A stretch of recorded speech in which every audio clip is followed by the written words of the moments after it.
Let me do this. I don't know what happened. Default. Why is it defaulted? Oh. Microphone USB. There you go. Codecs. Wow, there it is. How does that sound? Oh, jeez. How's that sound? Hello, YouTube.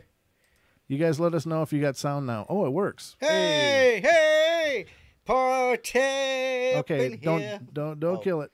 It's working now, ladies and gentlemen. Apparently, the updates kicked off the settings in our broadcast. Well, I didn't even think to check that. But yeah, that's the story of the world here today, ladies and gentlemen. But I'm sorry for the delay in getting things rolling. But you know, if it's not rolling, everybody misses, and it's just a mess. So apologize, but thank you, Microsoft, for making my life a complete hell. You guys are just horrible bastards, and I'd love to not have to use you. Yeah, we could always switch over to Linux. I'm going to go to Linux. That's it. So anyway, welcome to the portal, ladies and gentlemen. I don't know what the hell is that. Nothing's changed. But, you know, Microsoft made sure to throw me a boomerang there. And, yeah, it's my fault. I guess every time after my computer updates, I'm going to have to launch everything and do a test. Yeah, no doubt. That would just be pro, and I'm trying to be more pro. So, professional, that is. I don't know what other pros there are, but in case anybody was going to... Yeah, oh, thanks, Don. You're welcome. Thanks, Don. And it's Friday night, but Don is joining us tonight because... Hey, that's right. It's Friday. I just wanted you guys to... I've noticed during the shows, and I like doing the solo shows.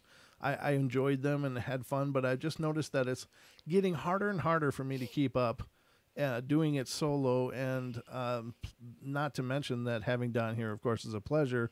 The energy is higher. I think we have a lot more fun. And thank God he's here tonight because I didn't have to suffer alone. He made me suffer. Misery loves company. Oh, no doubt. Yeah, so I'm gonna have to go through all of the OBS settings and figure out, you know, where else it's screwed up before we start having guests. But bringing that up and mentioning that, the phone lines will work tonight, ladies and gentlemen. I am sorry for the technical issues starting out tonight, but we are live and rolling now, and everything seems to be in order, and at least I know what to look for to fix. So we have some upcoming shows coming up that we're really excited about. So starting on May 26th, Mr. Brooks Agnew will be joining us again here on the portal, and Brooks is an incredible engineer and has this amazing scientific mind.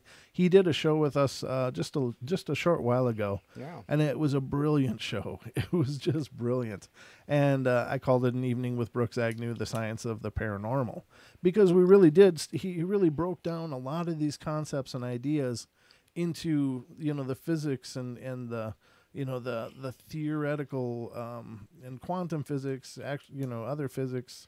Quantum physics, and science, and it was just a blast. And after we got done, my head hurt. Yeah.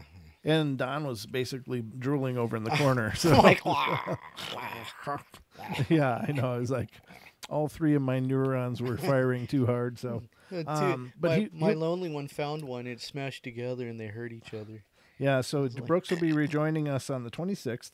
So don't miss that show, because I promise you, it's just one of those people that it doesn't matter how much you know, you're going to learn something. I thought I knew a lot until he was on the show, and then I felt incredibly stupid. But he's just one of those personalities. Now, on June 2nd, remember June 2nd, Deb Varner, our Paranormal Portal psychic, will be rejoining us and doing call-in readings for listeners who call in for free. And I would just like to say that I know the portal's growing and it's getting more and more busy, and Deb and I were talking about this, and one thing we don't ever want to do is put it on a timer. And, you know, we talked about that possibility, but I didn't like it, and she definitely didn't like it either. She's like, I don't want to feel that pressure of being rushed and trying to give somebody a reading, you know, because when things come, they come. And sometimes she's just sorting through all the information she's given. There's quiet moments. I can't push her to try to get a certain quota done. So if you want a reading, I really, really, really suggest calling in at the beginning of the show, and you may be in the queue for a while, but just, you know, don't wait till the last half hour. Definitely, like last show when Deb was on, we got like 4 or 5 calls with the last 15 minutes, didn't we? Something like that, Don? Yeah, 15 minutes left, and people just started piling in there. It started flooding in, and it's like there's nothing I can do. And I feel terrible because I want to give you guys the opportunity to take advantage of that. But, just call in early. She's really amazing. The shows are phenomenal, and the feedback we're getting from those shows is literally, people are just totally floored. And I'm floored listening to it. So definitely that'll be on the 2nd of June. And then I just made a connection today, which I'm really, really excited about. I personally love in the paranormal world the stories of the Fae and little people, such as gnomes, goblins, etc., etc.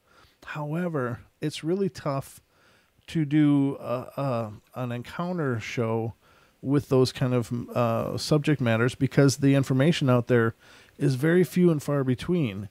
But I did find today a researcher that's been doing this, researching this for, basically her whole life. And she's got a lot of information out there. She's got blogs, she's got websites, and her name is Robin Moonshadow. Robin Moonshadow. And I had a chance to sit and chat with her today, and we just had a phenomenal discussion. I just really loved hearing what she has to say, and I'm really excited that she's going to be joining us on the portal on June 8th. So on June 8th, she'll be joining us on the portal as well. So those are the upcoming shows that I know about at this time, and things, we may be filling more slots as the days progress, but as it stands right now, that's the schedule. So I just wanted to put it out there so you guys are aware of it, and hopefully you're marking your Paranormal Portal calendars. I don't know that anybody has one, but I know I have one. So anyway, here we go, ladies and gentlemen. Again, the call-in board does work. You can call into the show and be a part of the show. The call-in number is 213-233-3998. Again, 213-233-3998. And where else you can call 833-TFR-LIVE. And you can, if you're calling from the UK, it's 44203-393-2871. Again, 44203-393-2871. So those are your opportunities to reach out and be a part of the portal if you so choose. Now, you can call in with discussions or encounters or experiences that you've had with the paranormal, or you can call in if you have a thought on something we're discussing, or you just want to give us some feedback and give us some love. We'd love to hear from you. So otherwise, if you don't want to be on the radio, you have some chat options. You can be at tfrlive.com/chat, create a username and password, and chat in the chat room there. A bunch of wonderful people, just an amazing group of people there. And or you can go to youtube.com/paranormal portal, and we are doing the live stream, which now has sound as well, which is always good. So that chat room is going on currently as we speak as well. So we are just stacked and rolling. How you doing, Don? Doing good. Okay. Good. How you liking the Friday vibe? God, today it's been a week, hasn't it? Yeah. For me, at least. I assume so. Yeah, it's been a week. As it's Friday, it's been a week, but you've just had one of those weeks. Is that what you're saying? Yeah, just one of those weeks. Okay. Let's see. What was it? Oh, hell, who cares? Okay. Well, let's get on with the show. Let's take this is the show, Don. This is as much of the show as anything, is us just talking. That's what I love about the portal. There's no schedule to it. It's just free form. I mean, the first section of the show was all troubleshooting, so everybody got to hear about my stress and dilemma just creating sound on YouTube, and so we got that sorted. But now we've talked about some upcoming shows, and we're talking about getting in touch with us. If you don't want to come in and chat, you don't want to call in, you can always email us as well. If you have a story you wouldn't mind being shared on the portal, just email it to paranormalportalradio@gmail.com. That is another option for you to be in touch with us here at the portal. And we're on Facebook at facebook.com/paranormalportalradio. And on MeWe, there's a Don Longbeard and Brent Thomas pages. Yep, and then there's an Aether Archives group, AETHER Archives group on MeWe. And that's an invitation-only thing. So reach out to Don if you want to be a part of that.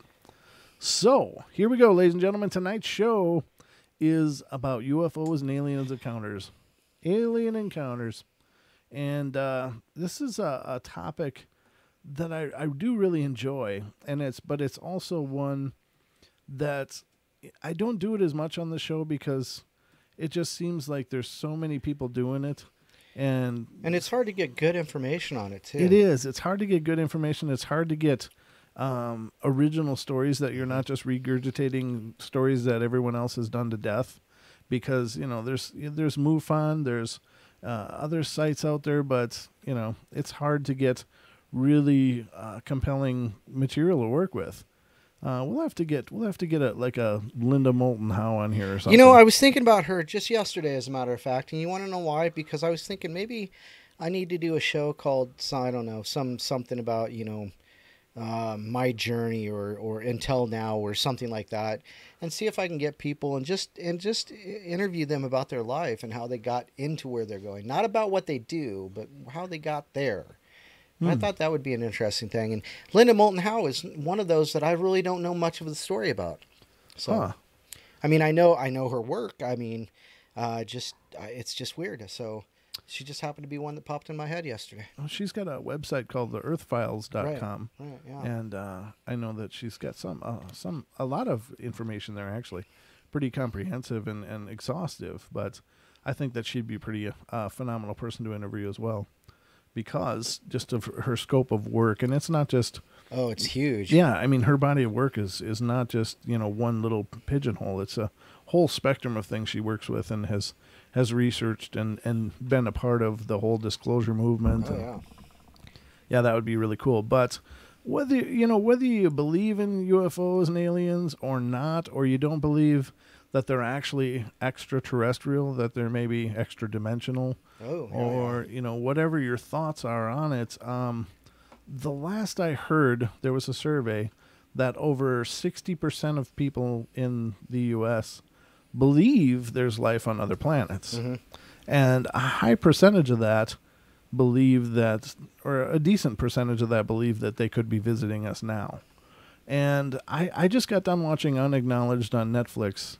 I actually watched it a few times, and that's Stephen Greer's newer documentary out there that's on Netflix. And it was really good because he does go not only into the disclosure hearings that happen, but he has those witnesses on and talks about what they've discovered. One of the things I'm most compelled with or find most interesting is the whole energy discussion that goes on those shows. The whole ideas of free energy and that idea that there's ambient energy all around us, and these extraterrestrial races or these advanced civilizations have figured out how to tap into that.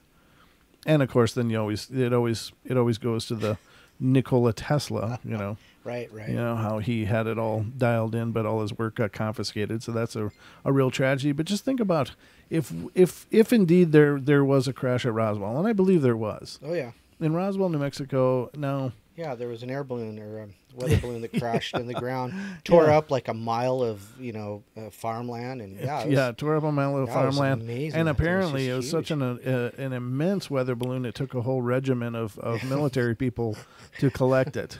So there you go, ladies and gentlemen. That was the first real cover-up in our history that I know of. Cover up. Oh, they were covering up. But I mean, the funny thing about it, and everybody knows this, but for the military to first go, yep, we got a flying saucer. What? We don't know what you're talking about. The next day, like, oh no, he misspoke. It was a weather balloon. It's like, oh my God, somebody got hit with the dumb truck. Not the dump truck, the dumb truck. But it was like, and people bought it. People bought it hook, line, and sinker. They're like, oh yeah, it wasn't really a UFO. That guy was wrong, And I don't know, the amount of people that have come forward, having witnessed it back in the day, and being afraid for their lives in doing so. But they were like, no, this is what I saw. These trucks and trucks and trucks full of military people came, and if that was a weather balloon, what the hell was it? What kind of weather were they looking for?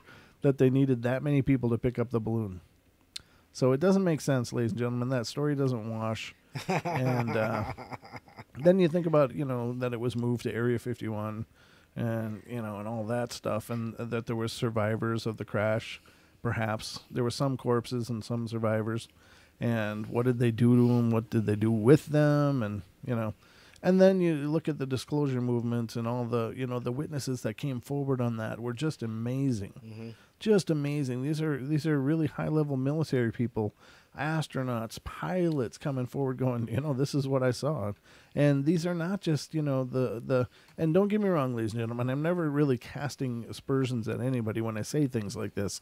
I'm not trying to sound like any kind of elitist, but it's not just, Jimmy Bob in the trailer park seeing lights, it's these are, high-level commanders and colonels and people coming forth that know what should be in the air and what shouldn't. Mm-hmm. And they're saying, look, this is what I saw, and this is what these guys came in and told me I couldn't talk about it, and if I did, there'd be real trouble. And so it's such a blatant cover-up, and I really believe that from the Roswell crash, from that wreckage, a lot of our technologies really have come from there.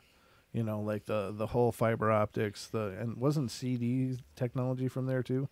Like believing so, yeah. There's a whole long line. Just Velcro and right, Velcro, Velcro and things like that. It's like, oh my God, So it's really pretty impressive that we stand to learn so much by embracing these things and looking at the phenomenon and looking at these witnesses and trying to glean information about what is really going on. Right. Now, to me, these are not just small little things. This is incredibly profound in that it speaks to the abundance of life and consciousness in the universe. That it is like Star Wars, where people are shooting all over and going from different sectors to different sectors and traversing the universe, and that's like their commute, and then you have us that, we get stuck on 95 going to Walmart. And people just, yeah, I know. We're just so two-dimensional. It's like we can go left or right or forward or back, and that's it. And then, we got some people up in the air flying, but, it just feels like our technology has stagnated so bad. We've been driving in combustion engines, which is 100-year-old technology, And I think it was on Kev Baker that I heard it. And it was really cool saying, he's like, you look at computers and how the advancements and everything and how it's changed and how it's grown and adapted and the computers today would have filled up, entire office buildings full of, huge air-conditioned machinery. Yeah. But then you look at like the space program and you look at cars and it's like, but we're still burning fossil fuels here. And we celebrate when we can get 30 miles a gallon. Yeah, no doubt. No doubt. It's so bad. But anyway, ladies and gentlemen, we're going to go to our first break. All right. Again, the portal is underway. Sorry for that rough beginning. We are here. But we are underway. We're blaming Bill Gates and Mike Gross. Oh, I generally do every chance I get. I generally blame Bill for a lot of stuff. Yeah, there you go. You should send him the bill too. Yeah, I know. I should start charging him for my troubleshooting after they update. Hey, remember, you guys are supposed to be making this better, not worse. Yeah. But anyway, ladies and gentlemen, we're going to take a quick break. We'll be right back for more of the Portal. Don't go away.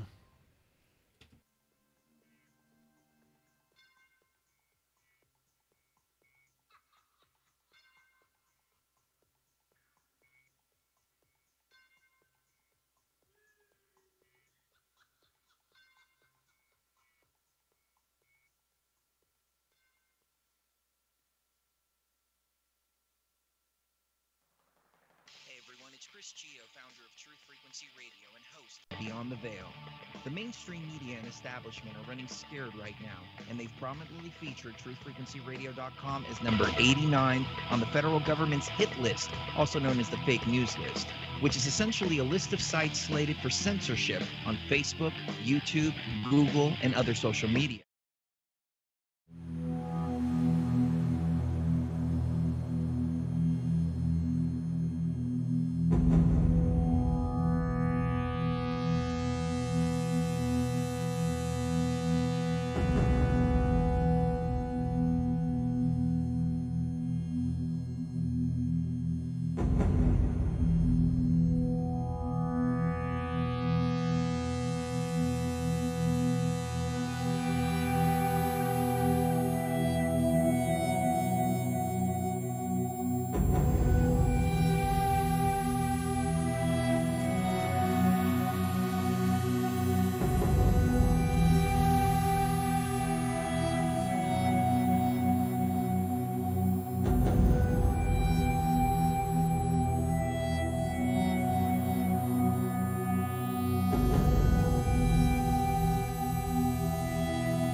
Welcome back, ladies and gentlemen, to the second half hour of the show. And as is normal in the portal, I'm still figuring out things I have to fix.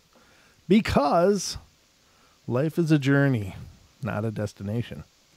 And so is the portal, ladies and gentlemen. It's a journey to somewhere. Sometimes it's straight to hell. No, I'm just kidding. It is what it is. But, hey, it's always an adventure. And I don't pretend to always know what the hell I'm doing, but I always try to smile and act like I do. I always try to act like I know what the hell I'm doing. But anyway, hope you guys are doing good, and we are joined, of course, by Don Longbeard tonight. He is now a fixture on Fridays as well. Yes. Yep, you're a fixture on Fridays. Well, I'll make them most of the time. Most of the time? Yeah, I might have to take us Friday off. Okay, banker. Bankers don't work on Saturday. Beggars do. Banks are open on Saturdays now. Oh. That depends. Just saying. But tonight we're going to get into UFO encounters and alien encounters and stuff. So we'll see how this rolls. But we've had a great challenge just making the portal work like it's supposed to. And once again, Microsoft, thank you. You suck. I guess their flux capacitor went down too. Who's Microsoft? Yeah. Yeah, apparently. Yeah. And they make sure to drag everybody with them. Yeah, exactly. Yeah, I don't know. We can't go into the future. You can't go either. Do not embrace technology today. Yeah, or just in a chokehold, maybe. Yeah, like, oh, gosh dang it. I don't know. You know, I don't know why they have to keep fixing this crap. It's like, did it not work ever? You know, it's like, hey, let's get some updates. Guess what? Your cursor blinks 3 times as fast now. Here's and you still can't click on anything. Ha ha! Here's a 5 gigabyte update. No doubt. Don't mind the backdoors and spyware. Thank you very much. Yeah, I don't know. Anyway, ladies and gentlemen, always get you in the back door. I'm just venting because it's just frustrating. We've gone seamless now for a long time. Things have been going good, and not a whole lot of problems. Sometimes your mic would work, sometimes it wouldn't. Yeah. That kind of stuff. But I mean, that's just normal. But like when there's no sound, it's just like there's nothing more frustrating. It's like people are sitting there going, "Hello," scratching on the window, like, "Hey, we're not hearing anything." Oh, it's frustrating. Frustrating stuff, but it's the kind of stuff that makes me gray. All right, so let's continue here and let's get into some of the meat of tonight's journey. Something. Something. I don't know why I did that. Why did I grab that one? That was dorky. Lady Death wants to hear the story about the little girl floating through the front room, and all the grandparents say, "Don't worry, she'll be back." I don't even know where that one is. It's one of those things we dug up for one of the shows. And ladies and gentlemen, what she's talking about is there was a story where this kid goes over to his friend's house and he's hanging out over there, and suddenly he's sitting there with his friend and the grandparents, and the 8-year-old that was in there sleeping, suddenly there's aliens appearing and sucking the 8-year-old out the door. And the kid's all freaked out, and he's trying to get up to help, and the grandparents go, don't do that. And so he just sits there and watches the kid drift out, and then after she's gone with these aliens, they go, "It's okay, she'll be back. Don't worry, she'll be back." It's like, oh my God. This happens so often, Yeah, I don't know. This is the 3rd time this week. Right, but you gotta call the neighbors. This is ridiculous. If something is happening that often, then they should have their whole. I don't know if you can wire your house for it or something, but my God. How can you watch your kid float out and be like, "Hey, don't worry, they'll bring her back"? It's not like they're just running for a quick burger at McDonald's. Yeah, I'm just running down to the corner store to get an ice cream. Don't worry. Yeah, no kidding. Ping pong pizza. Here we go. Yeah, jeez. Oh, God. No. That was uncalled for. Well, and I don't know if it was uncalled for, but it was certainly something I could have gone all night without hearing. Thinking about anyway. Lady Death's still laughing. She'll be back. Don't worry. Accounts of close encounters of the third kind in which human beings are directly confronted with alleged beings from another world are by nature already quite bizarre and otherworldly enough as it is. There is no denying that this is an area that has been pushed out and stretched against the boundaries of the strange and then some. Yet there are some cases among these that truly rocket out from the outer fringe of the surreal and the deeply weird. From space goblins to floating brains to amorphous blobs from beyond and spacemen that can fit in the palm of your hand. Here we will look at the strangest of the strange when it comes to the supposed alien contact with aliens from another world. One of the earlier and weirdest, and indeed more famous of the accounts, which one is this one? Oh, okay.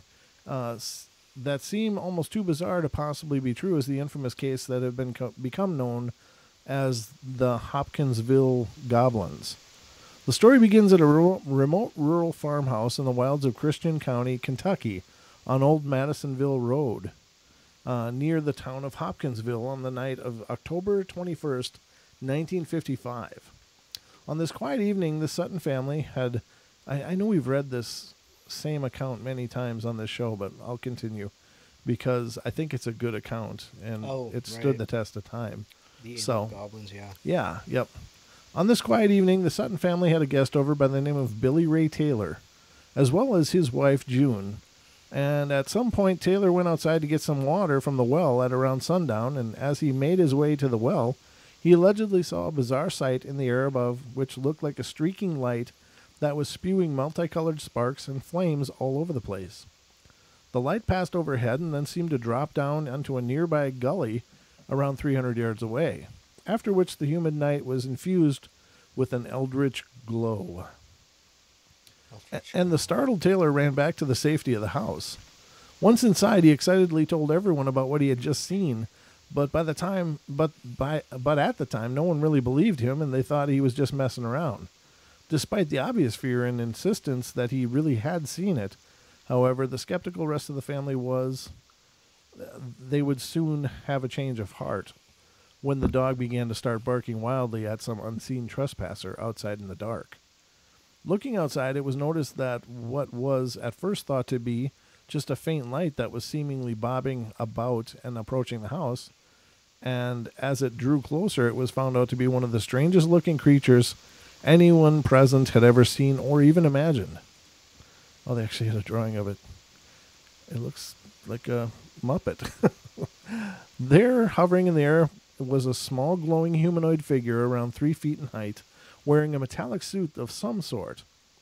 It was described as having greenish skin, bulging eyes, and an oversized bald head with bat-like ears and large lipless mouth that stretched between them. The body was thin, and its arms were long, tapered, and spider-like, tipped with what looked like talons.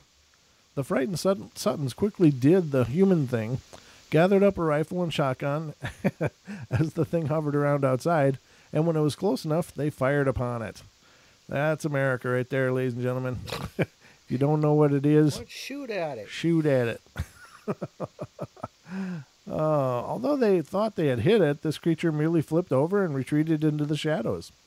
Shortly after this, the head of another, either the same creature or another, peeked in through one of the windows, prompting another volley of fire that once again failed to do any noticeable damage to whatever it was, merely blowing out the window in a spray of shards of glass as the strange monster ran off. Curious as to whether they had hurt the thing or not, Taylor and the Sutton father, John Charlie Sutton, warily crept outside, guns at the ready, and took a furtive glance around. At first there was nothing, but then Taylor let out a scream as a clawed hand purportedly reached down from the eave of the back door and grabbed at his head. Managing to gain a fistful of hair, Sutton dragged his friend back inside and slammed the door. The oldest Sutton, 24-year-old Lucky Sutton, wonder how lucky he felt, then opened the door to take a pot shot at the roof with his shotgun. He's lucky, that's why. Lucky he thought of that. Yeah. Which the creature floated down to the ground, apparently unhurt, and scampered off. As bizarre and terrifying as all this was, there soon appeared other entities similar in appearance to the original one they had seen out in the night, and it became apparent that they were under siege by the whole group of the creatures. An estimated 10 to 15 of them for the next 3 hours. The sounds of the rural Kentucky night were punctuated with the staccato blare of gunfire as the mysterious floating creatures made passes at the house as the family cowered within and took shots at them. For the most part, the bullets whizzing out into the murky ether failed to hit their mark or were ineffectual, and the few that did hit occasionally letting out metallic pings like a coin hitting a metal bucket, as if the creatures were made of steel. All of this happened against the backdrop of a faint green haze glowing from somewhere in the distance. Perhaps the location of the spaceship had gone down in the gully. Since the home had no phone service, the family were at the mercy of the monsters lurking outside. Unable to call anyone for help and slowly running out of ammunition, at some point the activity died down and the creature's relentless, seemingly aggressive, yet ultimately inscrutable passes at the house ceased. Seeing this as a chance to get out of there, the family and their guests piled into their cars and sped away towards town, where they promptly informed the rather bemused police of what had happened to them. As skeptical as they were, officers nevertheless made their way out to the farm to take a look, but found no sign of the purported goblin creatures other than the damage inflicted by all the gunfire.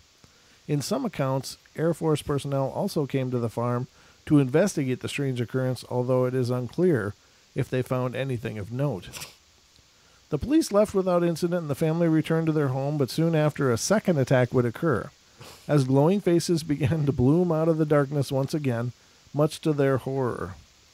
Once again, the bizarre beasts came at the farmhouse, floating about, popping up to peer into windows, and scurrying around the roof as the family once again opened fire. And this went on until dawn, and when whatever the strange intruders were stalked off, and this time did not return. From the very following day, the dramatic spooky encounter was splashed all over newspapers of the area, fanning out to become national news as reporters and the curious converged upon the farm. Faced with reporters and the monster hunters camping out on their property hoping to see the creatures for themselves, and the relentless never-ending media attention focused on them, the family sold their farm and moved off. It seems like something out of a horror movie, just so incredibly dramatic and bizarre in nature, and it has remained one of the oldest UFO accounts ever. I don't think that's true, though, Don, right? Because we had some from the 1800s before. You know, there are accounts like the Cowboys and Aliens movie that was supposedly based on a thing from like 1860s, something to that effect. But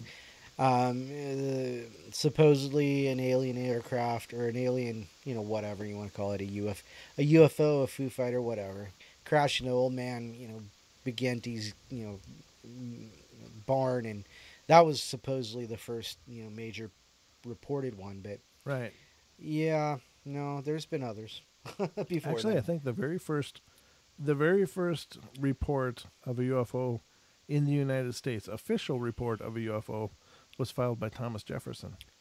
He saw a craft about the size of a house up in the air, lit up. So that is quite a long time ago, right? Because Jefferson's pretty old now, right? Well, yeah, I guess so. I think so. Jefferson's UFO. Right. Did you find it? Let's see here. Description of a singular phenomena seen at Baton Rouge by communicated by Thomas Jefferson. Mm-hmm. Let's see. Our phenomena was seen to pass Baton Rouge on the night of April 5th, 1800, of which the following is the best description I have been able to obtain. It was first seen in the southwest and moved so rapidly, passing over the heads of spectators as to disappear in the northeast in about a quarter of a minute. Wow. It appeared to be the size of a large house, 70 or 80 feet long. That's a huge house. Yeah. And of form nearly resembling figure 5 in plate 4. I don't have that. It appears to be 200 yards above the surface of the earth, wholly luminous, but not emitting sparks, of a color resembling the sun near the horizon in a frosty evening cold, frosty evening, which may be called a crimson red. Oh my goodness. When passing right over the heads of spectators, the light of the surface of the earth was a little short of the effect of the sunbeams. Though at the same time, looking at another way, the stars were visible, which appears to be a confirmation of the opinion formed of its moderate elevation. In passing, a considerable degree of heat was felt, but no electrical sensations. Immediately after it disappeared in the northeast, a violent rushing noise was heard, as if the phenomena were bearing down on the forest before it again. And in a few seconds, a tremendous crash was heard, similar to that of large pieces of ordnance, causing a sensible earthquake. I have been informed that search has been made in a place where the burning body fell, and that the considerable portion of the surface of the earth was found broken up, and every vegetable body burned or greatly scorched.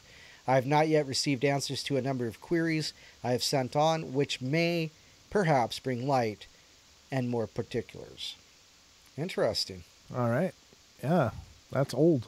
Yeah, and this was spoken in the old way. In the old tongue. Yep. Wow. Okay. Yeah, but so for them to make the claim that that's one of the oldest on record is like, no, the record goes quite a bit older than that. And then, Pixie brought it up in chat. She's talking about how, there's Renaissance paintings or whatever with craft in them. Not only Renaissance, but religious as well. Right. So they're out there, ladies and gentlemen. This history is not new. Nope. I know that and I've mentioned this on other shows when we've talked about the UFO phenomenon. Is there's the skeptics that would like to equate the whole UFO phenomenon taking off, and everybody and their brother suddenly seeing them with pop culture and B movies in the 50s. That's the terms flying saucer was spawned in movies, and therefore suddenly everybody's seeing flying saucers, and that certainly is, it's a quaint argument, but it actually doesn't hold water at all, because as we just discussed, these reports go back so much further than that, and the accounts, I mean, for God's sakes, you look at Sumerian cuneiform texts talking about the Anunnaki, and it's like, well, right, yeah, it doesn't get any older than that I'm aware of. So that's about as far back as I can go. I don't think there's any B movies back then. They were really bad. Wow. But I mean, it's just such a weak argument, and people love to just cast those aspersions like, well, yeah, it's only because of pop culture, and all of a sudden it's in everybody's brain. It's like, no, it's not. This is the roots of so much. And I don't pretend to be able to speak to things like, are we an engineered species, and were we created by these ancient astronauts, alien astronauts or whatever. I don't know. I mean, it's possible. I've certainly read the arguments for that, and it's not beyond the possibility of being factual. I don't know. I wasn't there. I don't have any of the resources to research those kind of things. But as I said about the paranormal, if you believe one thing, then everything's on the board. Yep. Because, how can you say that, well, I believe this, but not this. It's like, well, if you already believe in one fantastic thing, then you can't stop there. Yeah, it's kind of all on the board at that point. You can't just get real selective and say, well, I believe this, but those other things are just not possible. I believe demons can take over somebody and drive them like a moped, but I ain't about to see no flying saucers. I ain't all about them flying saucers now. But those aliens, they live because they're interdimensional. Yeah, like they don't need UFOs. I mean, you just can't get completely selective with what I believe this, but everything else is a bunch of crap. Well, you can. You just be a hypocrite. Right, exactly. It's just like you're just being selective then on, and it's based on personal bias. It's not based on presence or absence of fact. So, I don't know. Just my 2 cents again. But it's just funny. Whenever we start out with those kind of technical problems, the whole show I'm just trying to find my groove again. I swear to God, it is. It just throws me so far off my game. Oh, we need a producer, Don. Yeah. We need a producer. Or a babysitter. Well, that's what Pixie's for, ain't she? Well, she is the admin. Yeah, that's right. Yeah, there you have it, ladies and gentlemen. No, I don't know. It's just once those problems happen, my blood pressure just about spikes, and I never feel like I'm in my groove for the rest of the show. So I apologize if it's a little disjointed or whatever tonight, but I still love doing it, even all over the map. I still love doing it. The way Brent got his groove back. That's right. So now that was the one account that they brought up in there was the goblins. But where was I? Welcome to it. It seems like something out of a horror movie. Blah, blah, blah, blah, blah. Let's see. Where was I? Where did these things go? Oh, okay. Other such inexplicably bizarre alien encounter reports. Oh, we got 5 minutes. Okay.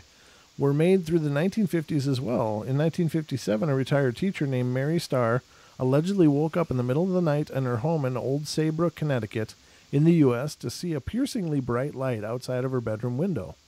The object was described as floating over her yard and seemed to be a large craft of some type with rectangular windows on its sides.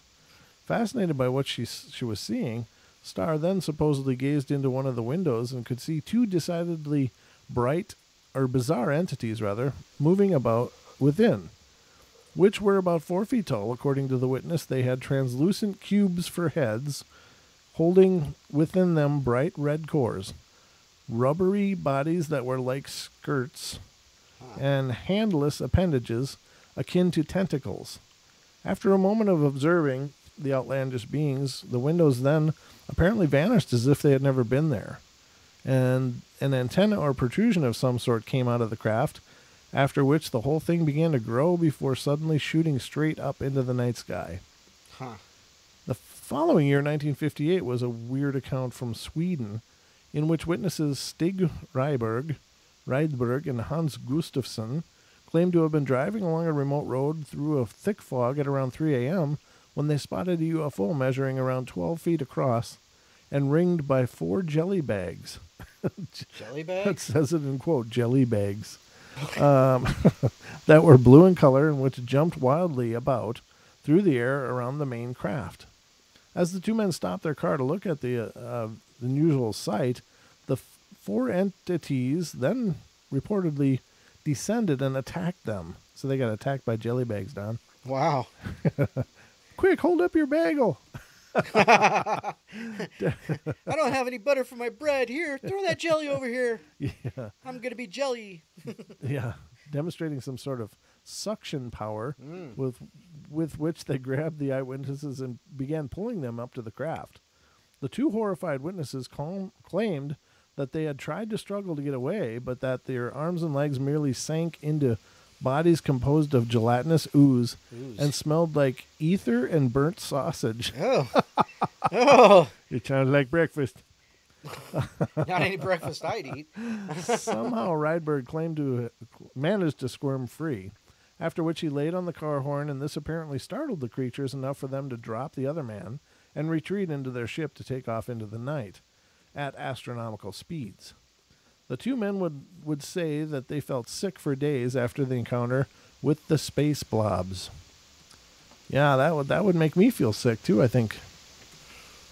Gelatinous cube heads with tentacles. Burnt sausages and ether. Wow. Stacy says, breakfast. I know, right? Makes me hungry. I know, and it's funny because I just typed into the YouTube chat, I'm hungry, who's bringing pizza? Oh, yeah. That would be really cool if our listeners ordered us pizza. Yeah, but that would require them having some kind of information other than send it through the Domino's at Sandpoint. Yeah. No. Actually, I got them on speed dial. Well, they could always... I got that app. That's really cool. You ever see that Domino's app? No. I mean, literally, once you make an order, if you like that and that's what you want, you just turn it on, click it, repeat my order, and it has all your information. You click it to pay, and then you get this chart that shows you whether they're cooking it, and then it's out of the oven. They're checking your order, and then boom, it's on the way. I think Brent forgets that I live too far out for pizza delivery. Yeah, it's true. You're missing out, Don. Yeah, I don't know. I mean, I used to love Domino's, but I don't know. They're better again than they used to be. There was a period of time in there where they really did suck. Well, yeah, and Taco Bell, or not Taco Bell, Pizza Hut. Pizza Hut's getting better too. Oh, good. Yeah, that was becoming a real crime. The falling grace horrible. Of Pizza Hut. Yeah, it was. Ugh. But anyway, ladies and gentlemen, we're gonna take another break here, and we'll be back for the second hour of the show tonight. So don't go away. I promise this will get good. It'll get good. It'll get good at some point. All right, ladies and gentlemen, we'll be right back. Just stay where you are. Talk quietly amongst yourselves. We'll be right back.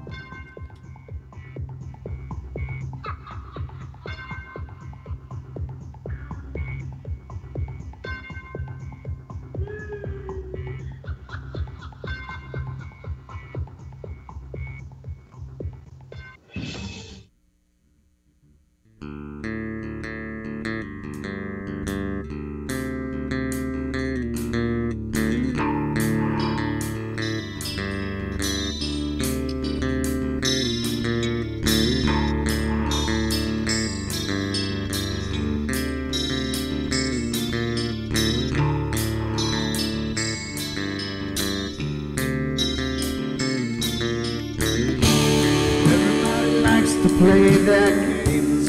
Everybody loves to place their bets.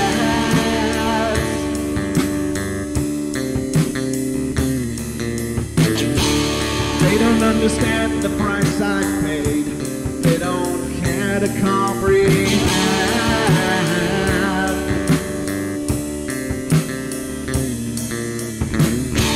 Trace their lines upon my body, dripping scars across my heart.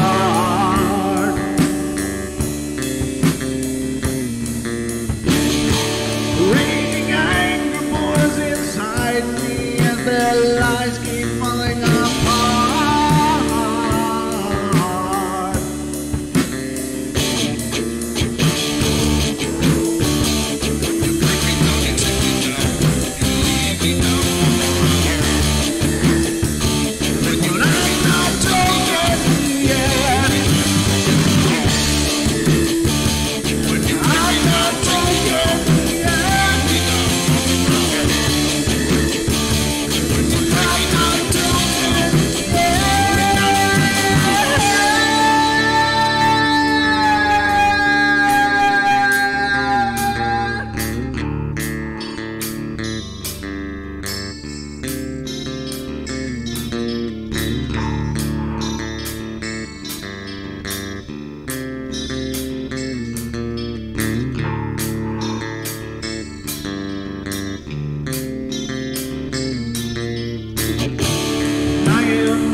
Carol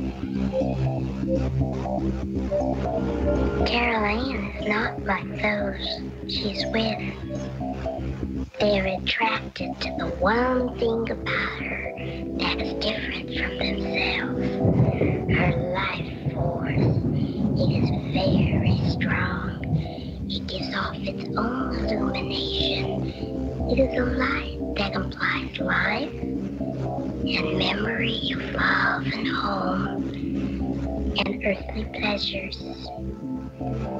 Something they desperately desire, but can't have anymore. Right now, she's the closest thing to that. Poltergeists are usually associated with an individual. Hauntings seem to be connected with an area. A house, usually. Poltergeist disturbances are of fairly short duration, perhaps a couple of months. Hauntings can go on for years.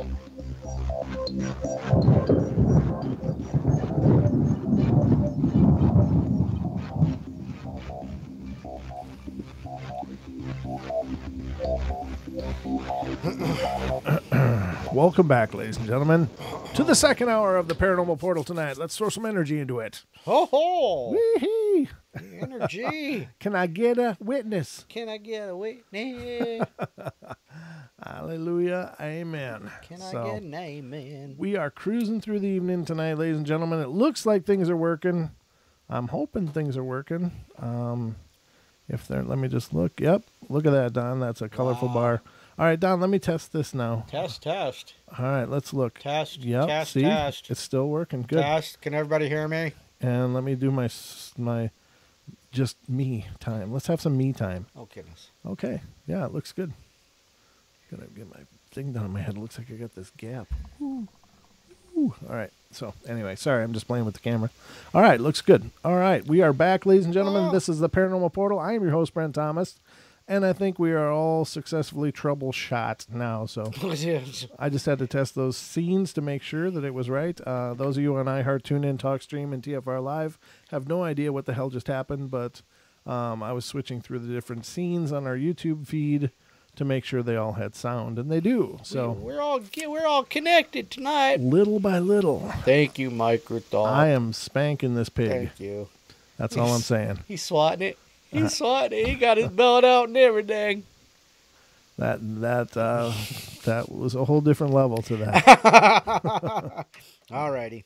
All right. So we are tonight, of course, going through our exploration of UFO encounters and alien encounters, and talking about the whole background of it as we understand it. And I think it's actually a phenomenon that my whole life I've always had room for.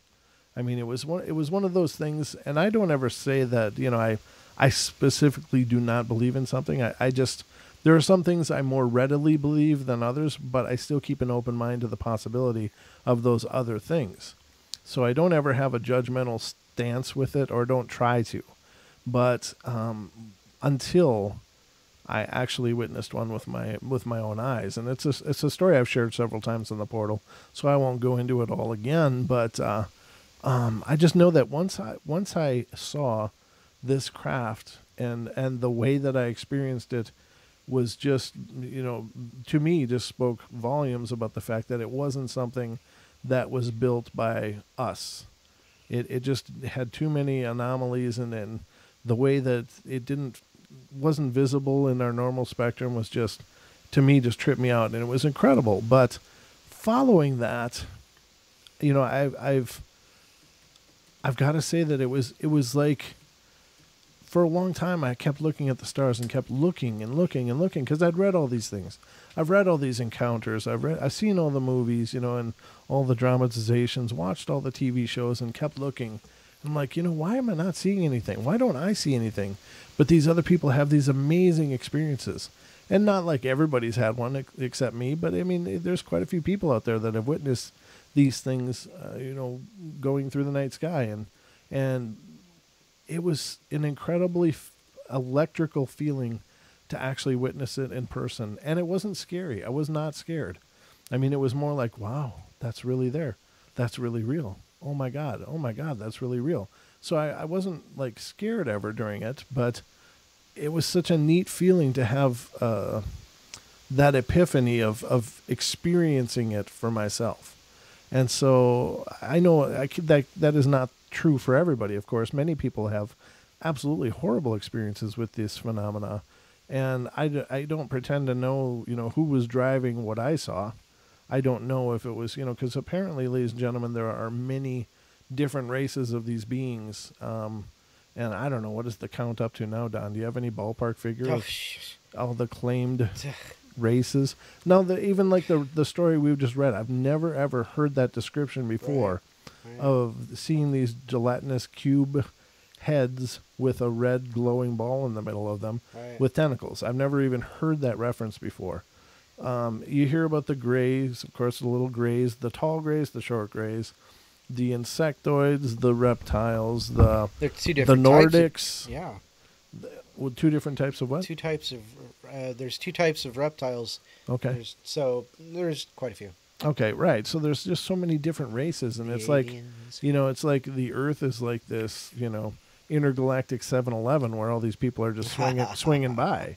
I don't know what else to say, and I've used that before, but I think it sums it up. It's like, to us, we think we're just this isolated thing, but maybe they're always here. They're always passing through. And I will revisit this with my experience, ladies and gentlemen. I saw the craft through night vision binoculars, and when I lowered the binoculars, it wasn't there. When I raised them, it was there. When I lowered it, it wasn't. It was brilliantly lit up with rotating lights and all that, the two proverbial pie plates with panels of light in between them. And it was, maybe a couple hundred yards away from me, so it was relatively close. And it wasn't something that I was seeing at a vast distance. And I was watching it and raising and lowering the glasses, and then I realized that where I was witnessing this was up in the mountains. And I realized that they were probably watching me too, and that's when I was like, okay, I'm done. That's good. That was when I decided that it was real enough at this point. I didn't need it to get any more real. I didn't need to meet them. I didn't need to get sucked up into the ship, and I didn't need experimenting on me. So, but it was an incredible experience, and one that I'm very grateful to have had.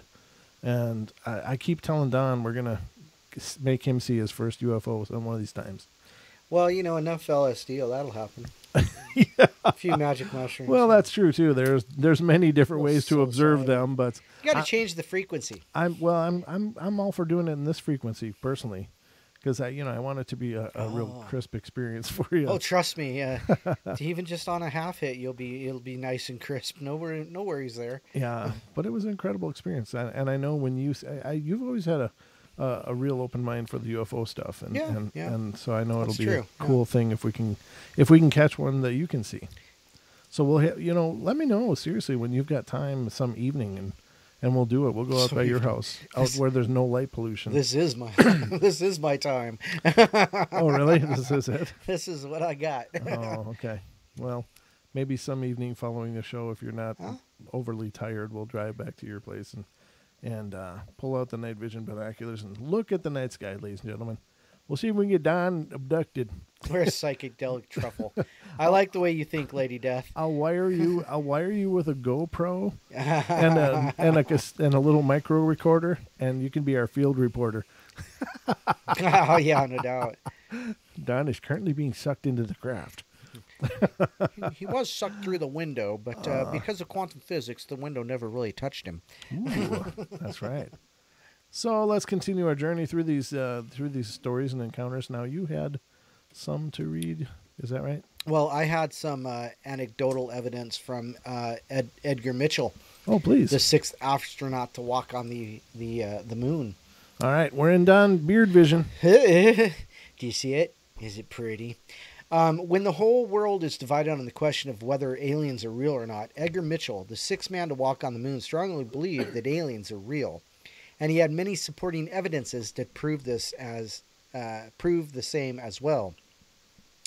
Number one, Edgar Mitchell had never seen a UFO in his life. However, he strongly believed in the fact that most of UFOs were in fact real, and alien contact has been happening for a long period of time. These are just his beliefs, and there is some anecdotal in here. So, the alien spacecraft that crashed near Roswell in 1947 was actually intended to watch and monitor the developments of mankind in terms of nuclear power. Post-World War, White Sands area was used for nuclear testing, and that's why the aliens were interested in that area. 3. Employees who had been working at White Sands nuclear testing facility had reported to Mitchell regarding UFO activities, which were pretty common in that area. Mitchell also had met with several officials from 3 different countries who had personal experience of alien encounters. From these meetings, Mitchell Mitchell learned that ETs were giving technological know-how, can't say, technological information, to the U.S. government. However, the evidences of alien contact are being classified by the government. Mitchell also had conversations with people deployed at much hyped Roswell base, and thereafter he came to the conclusion that alien bodies were indeed there in Roswell, but the government covered it up nicely. Well, that is true. Talking in similar tunes to what ex-Roswell engineer Boyd Bushman or Bob Lazar have been claiming, ex-astronaut and 6th man on the moon, on the surface of the moon, also believes that many of the alien aircraft parts have been reverse engineered, and many modern equipment and weaponries have been built from that knowledge. That's what I'm talking about. You know what, though, Bob? Okay, Bob Lazar? I'll not get into that yet. Edgar Mitchell claims that there is a cabal of insiders within the government of the United States of America that was studying recovered bodies of dead aliens, and surprisingly, this group did not brief the president of the country on this as well. The last president to be briefed on alien studies was John F. Kennedy. Or so that's been what's reported. As per Edgar Mitchell, the astronaut from the Apollo 14 mission to the moon, NASA had nothing to do with aliens or UFOs. In connection to his comments between aliens and NASA, spokespersons from NASA commented that NASA does not track UFOs, neither do they hide information about aliens or UFOs. It is the government, as per Mitchell, that's been covering up aliens for 60 years or so. I think that's a little bit longer now, because I think this is an older. So, as per Mitchell, there are billions of alien civilizations that are in the universe, and some of them have been making contact with Earthlings for decades now. Oh, more than that. As per him, real extraterrestrial beings would look somewhat like the way they've been portrayed by humans all these years. Mitchell, from his discussion with various people having encounters with UFOs and aliens, had drawn the conclusion that aliens were little men with large heads and bug eyes. Or bulging eyes? Bulging eyes. All right. Unlike other astronauts who have been reported seeing unidentified flying objects in space, Mitchell has never made such a claim. But his strong belief in the concept of aliens and UFOs has certainly earned him a special seat in the whole chapter of alien controversy. So those are some of his beliefs and evidences that he offered while he was still talking about the whole thing. He's passed away now, right, Edgar Mitchell? I do believe so. Yeah, I thought so too. So I mean, that must have been written before he had passed, right? Because they speak of him as present. Right. Yeah. Right. And that's the wrong one. Yeah. And it's 60 years or so. It's actually more like close to 70 now, but yeah, absolutely. And Zero Mega in the TFR chat says that eventually they'll have to disclose all of this. I sure hope so. I don't know why it's taking so long, other than if by virtue of disclosing it, are they concerned that everybody will know that they've been lying the whole time? You know what I mean? I mean, that's about the only thing left, is the fact that they may feel that at least now it's plausible deniability, but if they come out and disclose all this stuff that's that's been on the board and been, discussed and Right. and explored already? Does that, does that create more mistrust for a government that's already teetering on, absolute catastrophe? Sure enough. I don't know. I just can't see why they aren't already disclosing it, because, I mean, the majority of people, I believe, can handle it. I don't think we'll have this whole... that's a great excuse, like, oh, well, the people can't handle it. It'll really undermine a lot of religions and people's worldview. And it's like, no, it won't. I mean, God, if people go to see Star Wars and Star Trek at the movies because Right. they want to believe in this. They want to experience a glimpse of what this life could be like if we were part of larger community. intergalactic community, Yeah. rather than just, stuck on our, quote-unquote prison planet. Our prison planet, yeah. Right.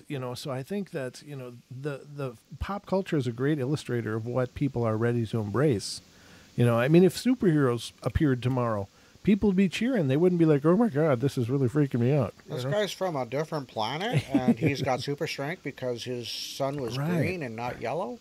But, I mean, you look at what people are gravitating towards for their entertainment. Well, that's a reflection of what they have some kind of desire or hope for. I believe this is how I interpret these things, is that, Star Wars is so big because people want to believe that there's more, that this we're not just, stuck on this rock and this is the best it gets, that there's a whole universe out there full of life and intelligence and consciousness, and what would it be like if we could, jump on a starship and experience that and grow and learn. Right. I think people are dying for that, I mean, literally and figuratively. And what could we glean if the disclosure movement is right, if Stephen Greer is right, in that by disclosure we'll also gain access to these technologies as far as free energy that could literally, it could reset the whole playing board for the whole planet. Right. There wouldn't be these areas that have no technology or access to technology, and there wouldn't be these areas that would be, unable to, keep lights and Wi-Fi would be everywhere. Well, yeah, I'm not so... with this whole 5G thing, I'm just like, oh, my God. I got a 5G router downstairs that I didn't ask for it. They just brought it. And it's been on. I don't think I've had any tumors or anything yet, but... That's what's wrong with my head today. Yeah. Was it when you walked in the door? I walked in the door and it was like... Well, you're kidding, though, right? Yes, I am. Okay, good. I've had it coming on since I've walked in the door. Because once they told me that, when they were installing it, I started thinking, wow, I just felt that in my head. Is that weird, or is it just me? I'm just thinking, am I like psyching myself out that this 5G is, doing something, or is it really doing something? And it's it's a small router, so it's not like a. It doesn't take much, buddy. No, I know, but what I'm saying is it really doesn't get a signal past the kitchen right now anyway. You have an EMF meter, don't you? I do somewhere. I'm trying to find it for when we do our investigations. Yeah, but put that next to the 5G and see what happens. Well, I put it next to my cell phone and it goes all across the board. So, I mean, the 5G is going to be the same It's thing. going to kick you right out there. Yeah, put it by your microphone or your television and it'll do the same thing. By your computer, these electronics are all leaking EMF like crazy. So we're surrounded by these fields. But yeah, I don't doubt that this is all, but I'm really encouraged by the idea that these new technologies could come. They could level the playing field. They could, certainly create ends of world hunger, ends of, disadvantaged children, and, give them hope, give them, Right. I don't know. It's just, here's the problem that I have, though, is that disclosure is a one-way thing, though, right? So that's like us getting this information from our government. But if these creatures are around, these beings are around, and I believe they are, why don't they disclose themselves? Why are they waiting? It's like, exactly. clearly they can see how Why are they screwed up. beholden to the government? Right, they can clearly see how screwed up it is. If they're as intelligent as they're supposed to be, they know that pretty much nobody trusts their government anyway, and there's not a lot of good things happening on a governmental level. In the big picture, I'm talking about corruption. I'm talking about greed. I'm talking about special interests. all the corruption. They have to know that that's what we're living under. So why don't they just disclose themselves? Like, we're here. Okay, here we are. Screw this. Screw those guys. We're going to take care of this now. So I don't know why that doesn't happen. I don't know. And the whole non-interference for, it's like, screw that, You mean like the... the prime directive the or prime whatever. directive, Yeah. It's like, screw that.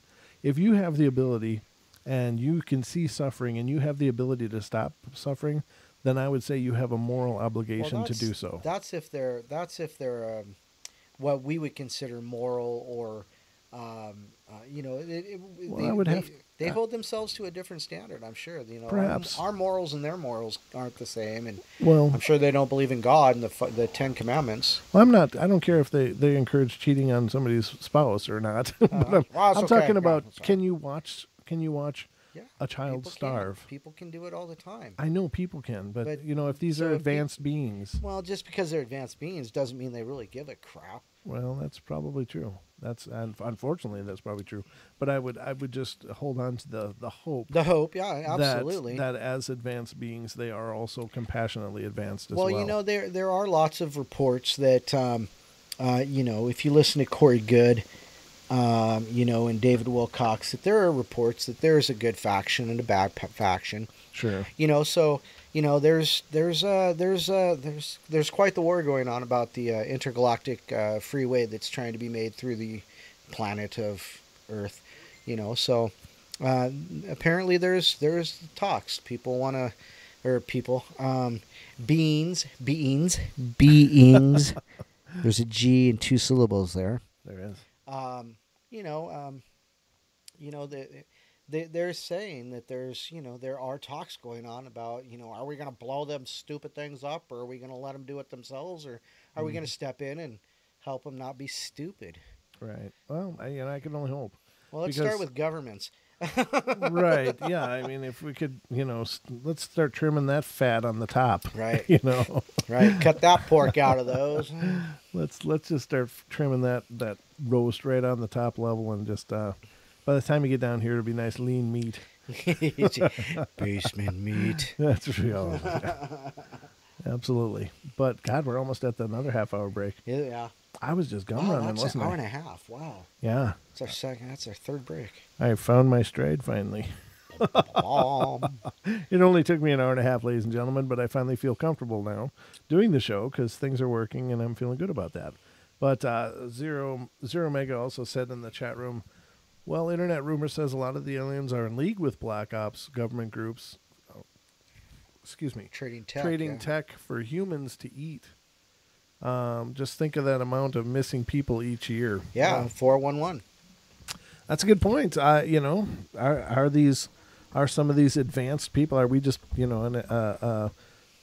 is the 7-Eleven include man-witches? The man-witches, the Savage Garden. The intergalactic 7-Eleven has a fresh helping of man-witch. Oh God! Boy. Oh gosh! Only on the portal, ladies and gentlemen. I don't know. I just hope. I just hope.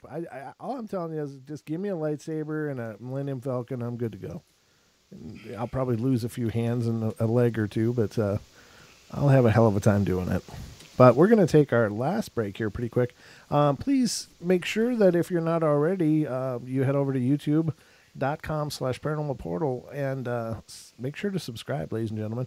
We are really close to being able to monetize this beast. So, and that way we can provide Portal all the time. Then we can start looking at extra episodes and other things that, if the Portal's helping to pay the bills, it's easier to spend more time doing the Portal. I'm okay with the Portal paying the bills.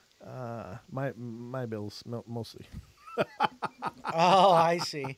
Now you got to do your stuff for free, don't you? Yeah. So you're still that freeloader guy kind of. That's thing. It's all in the intrinsic value and pleasure of doing it, Don. Yes, yeah.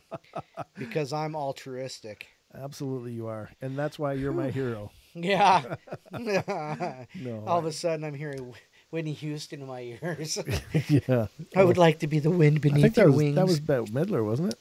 There's been 9 of them that's done the same stupid Well, covers. that's true. Sloppy Joes sound good. Yes, they do, actually. Slappy Jims and Jacks, too. Sloppy Jims and Jacks with a side of tater tots. Slappy Steves. Sloppy Steves. Oh, that reminds me of something Danielle said earlier, something about Jimmy Bob and the tailgate sound like a... What? Like, Jimmy Bob and the what? I don't know. I can't bring it up anymore, but Okay. it was just funny. All right, ladies and gentlemen, we're going to head to our last break, I guess, for the night. Wow. Yeah. We're just cooking along here on the portal, but the portal is still underway. We still got a half hour to go, so don't go anywhere. And we hopefully will entertain you a little more when you come back and when we come back. So Well, please do come back. grab a drink, head to the loo, get yourself all good and refreshed, and we'll burn the last half hour here on the portal. So don't go away, ladies and gentlemen. We'll be right back.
Deception.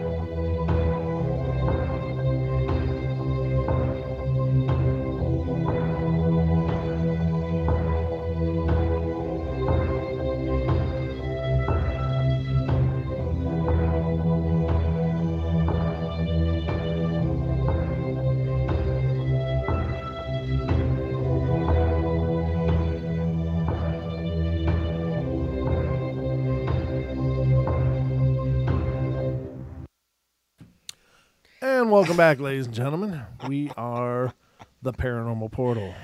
I'm Brent Thomas, your host, and of course I'm joined tonight by my co-host and good friend, Mr. Don Longbeard, and we are burning the last half hour away. Yes, we are. How's it going for you, Don? It's going good. It's going good. Yeah. You get your second wind or your 14th wind or whatever one you're on now? Not yet. Oh, okay.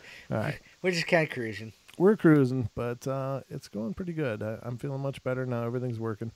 Again, I feel horrible for that beginning, though. That's just, ugh. It'll take me a while to get over that. I'll come up tomorrow with my coffee in the morning and check out the chat. And I'll grit my teeth for the first 5 minutes as there was no sound on YouTube. But life is like a box of chocolates. That's what I heard anyways. That's what I heard. Uh-oh. Uh-oh what? Well, I don't know what I just did. Oh, well. Okay, never mind. Go on with the show. The show must go on. Let's go. Well, Jesus, yeah, okay, again. Jesus, Dawn. Oh, what are you talking about? Shane, Paranormal Portal for you. Yeah, that's the old email address for the show, and it still works, of course, but Shane is in the TFR live chat room. It's actually paranormalportalradio@gmail.com is the one we use most now. We use that one. I mean, the other one still works, and it's, I think it's still tied to the other, to the paranormalportalradio.com site. So it's still there. It still works, but nope, not the best way to get a hold of us.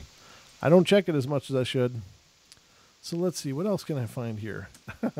I found a story that I was like, I got to read this. All right, ladies and gentlemen, every once in a while you hit one of those stories that's pretty far out and left. You think?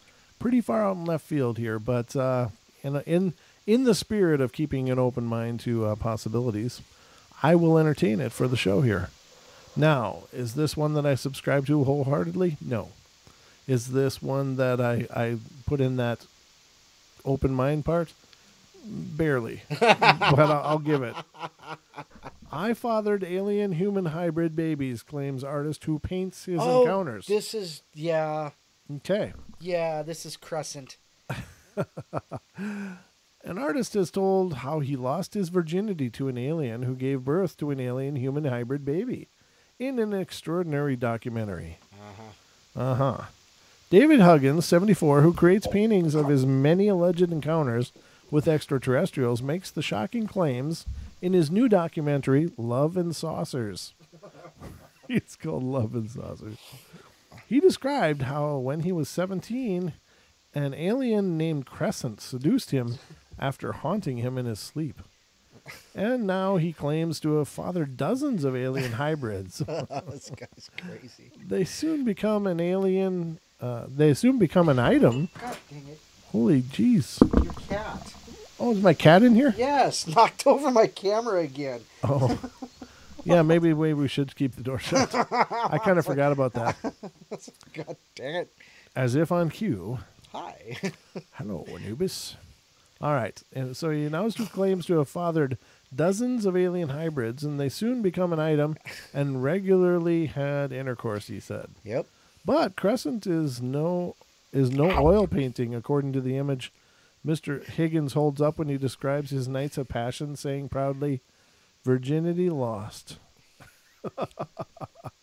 The film opens with Mr. Higgins from Hoboken, New Jersey, United States, making the bold claim, "When I was 17, I lost my virginity to a female extraterrestrial." Mr. Huggin claimed after moving to New York to study art, he was haunted by Crescent in his sleep, and they became an item, regularly having intercourse. David is consumed by the alien UFO subject, and his living room is filled with books and about 2,000 videos. And his obsession is sparked by a 1965 Doctor Who episode called The Web Planet, which features giant alien ants. But he claims his first encounter with an alien was age 7 or 8. He grew up in a remote Georgia farm, but he was put off from religion after being taken to a hardline Christian church. The first alien creature he claims to have seen was a short, glowing-eyed, hairy guy which ran into the woods. Okay. Not long after he was sprayed with a gray sticky liquid by a praying mantis-like humanoid. Oh yeah, he claims. The mantis beings are an alleged alien race of visitors, according to ET believers. During the 50s, he claims his childhood consisted of a series of bizarre encounters, including alien greys and tall Nordic-like human beings, who was in charge of the mantis. The greys and Nordics, are tall whites, are other examples of alleged alien species identified by believers. Jeffrey Kripal, a professor of philosophy and religious thought at Rice University, Texas, believes Mr. Huggins is sincere in his claims and is just telling the truth. Huh. All right. He sees Mr. Huggins' encounters in the same context as a religious or sacred experience. British UFO researcher Nigel Watson, author of the UFO Investigations Manual, said, unlike other documentaries that have an agenda to prove or disprove the existence of UFOs, or that subtly coach the subjects to look or sound ridiculous, director Brad Abrahams simply allows David to tell his intimate, fascinating, and incredible story. Love and Saucers is directed by Brad Abrahams. I guess that's how you pronounce it. And its UK release date is to be confirmed. Yeah. I've talked about that guy on an alien. I think I'll have to dig it up out of the archives. It's in the TFR archives. Oh. But yeah, this is the guy. Yeah, and if you could find any of his pictures of Crescent, that would be funny. Huh. Yeah. Okay, I guess I can look. Yeah, I'm pretty sure. If you can read something, I'll look. I can read something. I could just. David. The guy's a nutcase. And Crescent. Crescent Oh, is... good Lord. I know, huh? Yeah. Wow.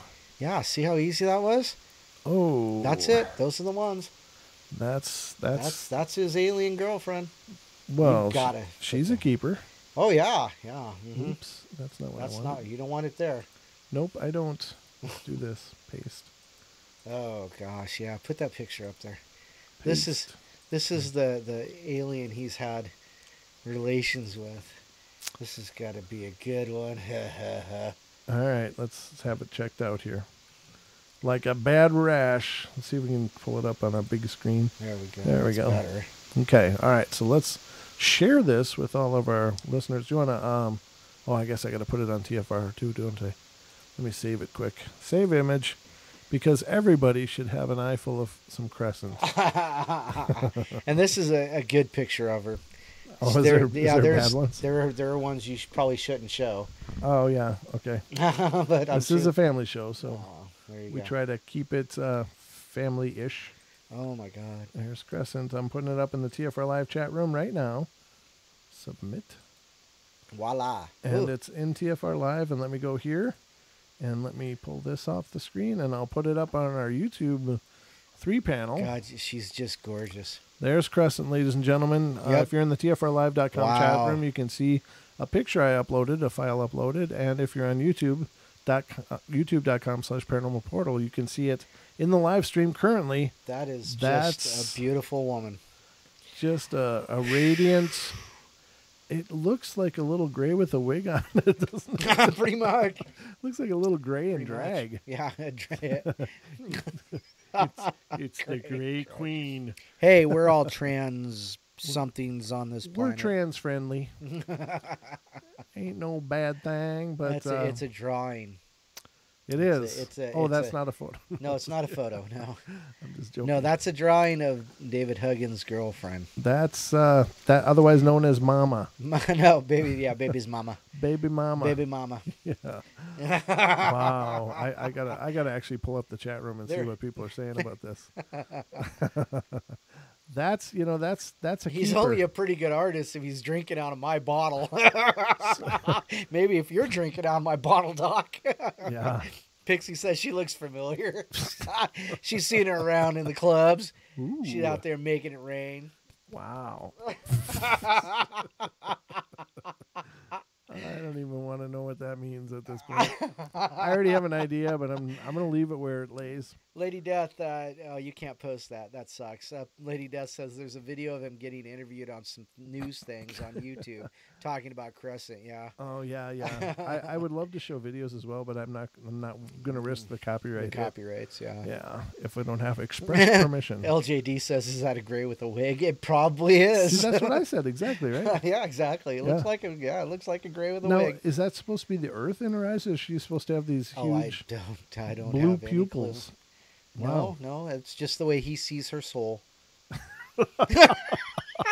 Don, you made it all beautiful and poetic. No. If this portal thing doesn't work out, you always have a shot at the Hallmark. Be writing Hallmark cards. Because your eyes are so beautiful and you're bugged out head. And you look like a gray with a wig.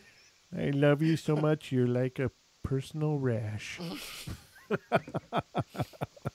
Goodness. That's just horrible. Horrible. That's David Huggins' girlfriend. Yeah. That's Crescent, ladies and gentlemen. And if you left early, you would have missed this. And I think this is probably the best part of the show. That's a disturbing picture, though, isn't it? I guess there's other little photos underneath. Oh, there's all kinds of photos of her. So what else is he cooking up here? Is this him? him?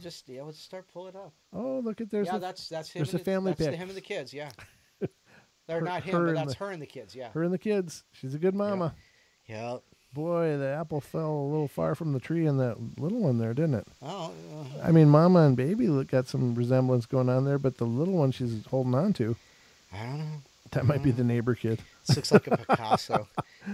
What is this one? I'm hesitant. Oh, she's tending to his ills. His ills, or she's sampling brain tissue. One of the two. I'm not sure. Oh, I can't show the next one. My God. No, don't show the next one. No, that's like a. No, that's it. That's bone chicka. Wow. I can't imagine he's not making a living at this. He's clearly he's a great artist. Clearly a talented artist. He has vision. Oh, well, there you have it, ladies and gentlemen. You know, the I don't know. There's just no limit to what can be the depravity we can introduce here on the portal. It's an orbital lobotomy. Yes, that's right. But that's usually through the eye, not the nose. Pixie, Jesus, Pixie. Pixie went full gutter in here. Yes, she did. She does every time. Well, I actually saw it this time. That's true. Yeah, that's true. There you go, ladies and gentlemen. Wow. I don't know. It's almost one of those things like, drop the mic, because I don't know how we can top this one. This is our drop the mic moment here on the portal. Oh, let's see. Let's see if I can get over here to Yannex real quick. Let's see here. Oh no. Alien. All right, so let's see what else I can do. All right, let's see what pops up here. All right, all right, everybody say goodnight to Crescent, and I wish them well. Congratulations. Yeah, congratulations on you and your string of offspring, and good luck at the family portrait session. Wow, there you have it, ladies and gentlemen. There's just she get some bourgeois pictures of boudoir, whate's it's called.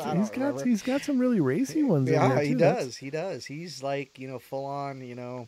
Wow, he's a busy artist. Look at this one, dude.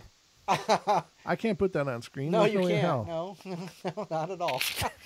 That's it. Look at the next one. I mean, okay, so Google images. David Huggins and Crescent, and figure it out yourself. Oh my God, yeah, this is a family show, so that's as far as I can go. But they get so much worse. Oh yeah, it's like a kiss convention in here. It's like a kiss convention. Oh, it's horrible. Wow. So there you have it, ladies and gentlemen. Yeah. Wow. All right. That's about that's true. Jellyfish says, "Don't worry, he's an artist. It's okay. It's not considered porn if it's art." Yeah. Did you see that thing I posted that Chris Everard had brought up about the sculptures that are, have cost taxpayers millions of dollars of turds. Yes. It's like, what is wrong with people? And then some artist, I guess in New York, I think, has decided to can his own feces and label it and sell it as art. I heard about that. It's like, what in the hell is so broken in these people's minds that's where your art goes? I'm going to be selling cans of Perrier soon. Yeah. Wow. Oh, my God. Pixie, pick yourself up off the floor. Stop laughing. I don't know. I mean, this when you get to this level, it's like all you can do is just let gravity finish and just continue following it down. There's like no recovery after Crescent. Now, here's a quick one I'd like to go over. And these are 18 celebrities who have had alien encounters. And some of these on this list are pretty interesting. The first one is William Shatner. Huh. If there's one man who knows a thing or two about aliens, it's William Shatner. Captain Kirk has traveled across the final frontier fighting off alien scum and charming alien ladies since 1966. But he only likes the green ones. Shatner has become a cornerstone and at times a laughingstock of the science fiction community. Shatner is not shy on the stand that aliens do exist and has said several times that he believes with his entire heart that that alien is a fact. Shatner took it one step further and he claimed that after crashing his bike in the midst of the Mojave Desert, a strange shadow figure led him to a UFO seeming to hover in the middle of the sky. He would go on to recant this story in a strange way, but we may never know the truth. Did Shatner have a real-life alien encounter? Or did all those years of playing Kirk in the Mojave heat make for a wild trip? No doubt. Yep. Next one is Mick Jagger. Mick Jagger. The frontman for the Rolling Stone had his own alien encounter as well. The story goes that one night while camping in Glastonbury, UK, with fellow British singer-songwriter and main squeeze, Marianne Faithfull, Mick Jagger saw a glowing, elongated spaceship. Jagger was moved by this and subsequently installed a UFO detector on the grounds of his home, which would go off anytime he stepped out of the house. He had a second visit from these aliens a year later when they showed up and supposedly flew over the Stones' Altamont concert. Now, there are three possible explanations for these sightings. First off, they could simply be made up. Second, they could have actually taken place, and the aliens are bigger Rolling Stones than we realize. Or Jagger may have just had some illicit substance in his system. Well, what are the chances of that? Yeah, no doubt. John Lennon. This is interesting. All right, John Lennon, Mick, and Marianne are not the only British rock stars to have had alien encounters. One of the most renowned rockers of all time, John Lennon, he had a more than a successful career with the Beatles as well as solo. Thus, if the aliens enjoyed the Stones so much, there is a strong possibility that they enjoyed Lennon's music as well. The first sighting came in 1974 when he and his girlfriend, May Ping, saw a large object with a red light floating in the air near the East River in New York. Years later, aliens apparently visited Lennon in his New York apartment. They woke him up with the light and greeted him, and they were four bug-like creatures and showed Lennon his entire life as a movie. They also gave him a metal egg that he carried with him, a metal egg rather, until he passed it on to magician Uri Geller. The aliens swore to Lennon that they were not a drug-induced hallucination. All right. Fran Drescher. Ooh, Fran Drescher. If there was ever a recording for an alien mating call, there's a strong chance it would sound a lot like the laugh of Fran Drescher. Her nasally voice and obnoxious laugh made Drescher a standout in the television series The Nanny, made her a household name. What is a tad less known is that Fran is a strong believer in the paranormal, including aliens. Drescher claims that when she was in middle school, she was in the car with her father and she encountered an alien. She has a small scar that she claims is from when the aliens implanted her with a chip. She claims that the aliens had a much larger plans, however, and claims that her husband saw an alien while in the car with his father and has a matching scar. She claims that them getting together was the aliens' plan all along. Her now ex-husband says that her scar came from something ordinary. Muhammad Ali. Ooh. Muhammad Ali is known for being the self-proclaimed greatest boxer to grace the ring, One of the most famous sayings was, float like a butterfly, sting like a bee, but butterflies and bees may not have been the only flying objects on Ali's mind. The boxer said that one day, as he went on his usual jog in New York, he saw a spaceship seemingly hovering in the sky.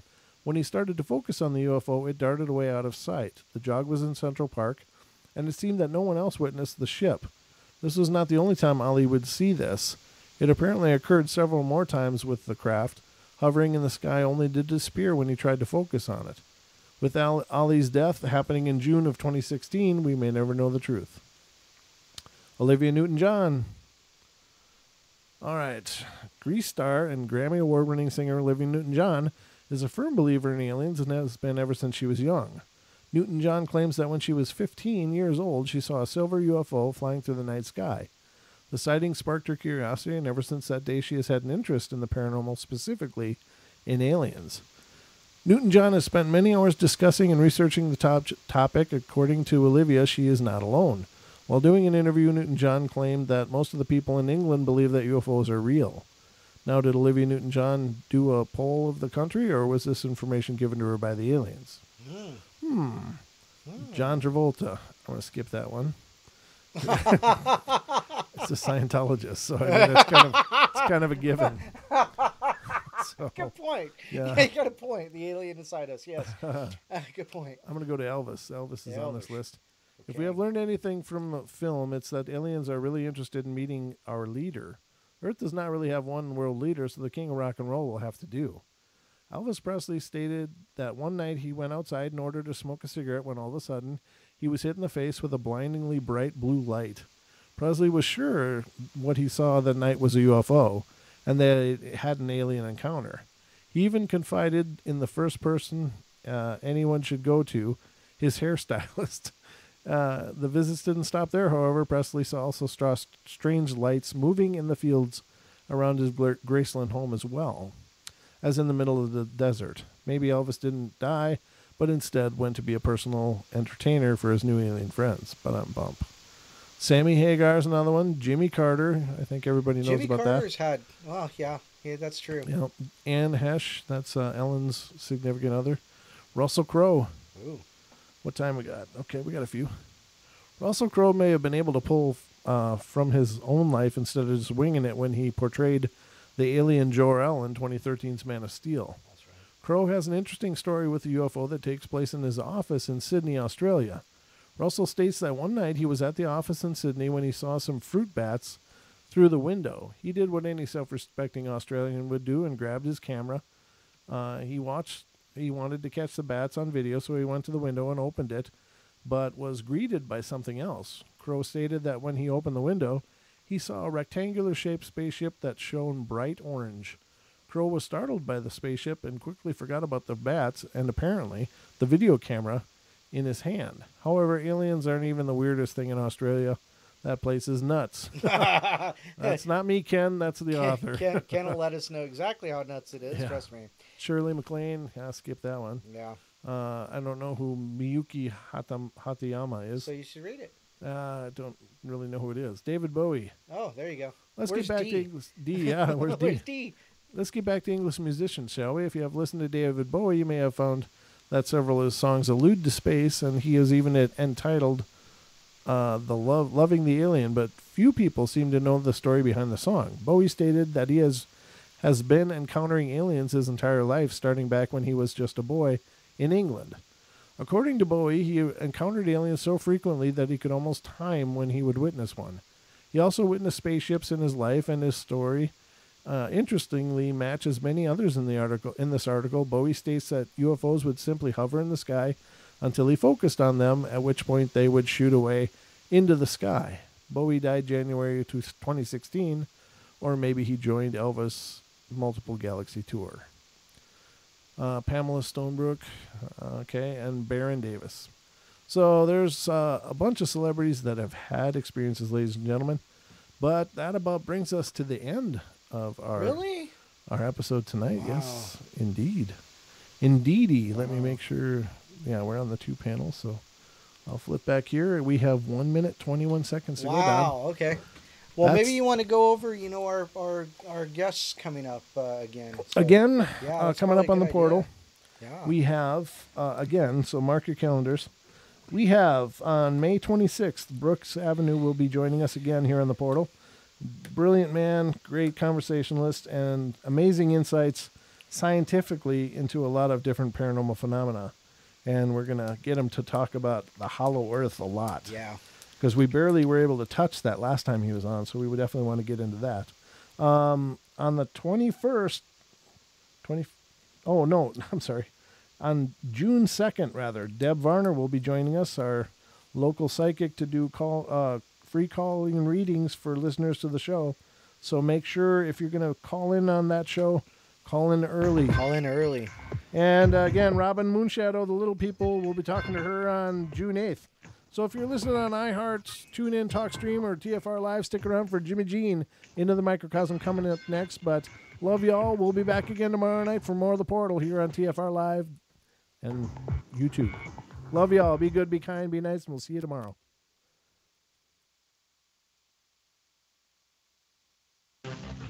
Truth Frequency Radio is your...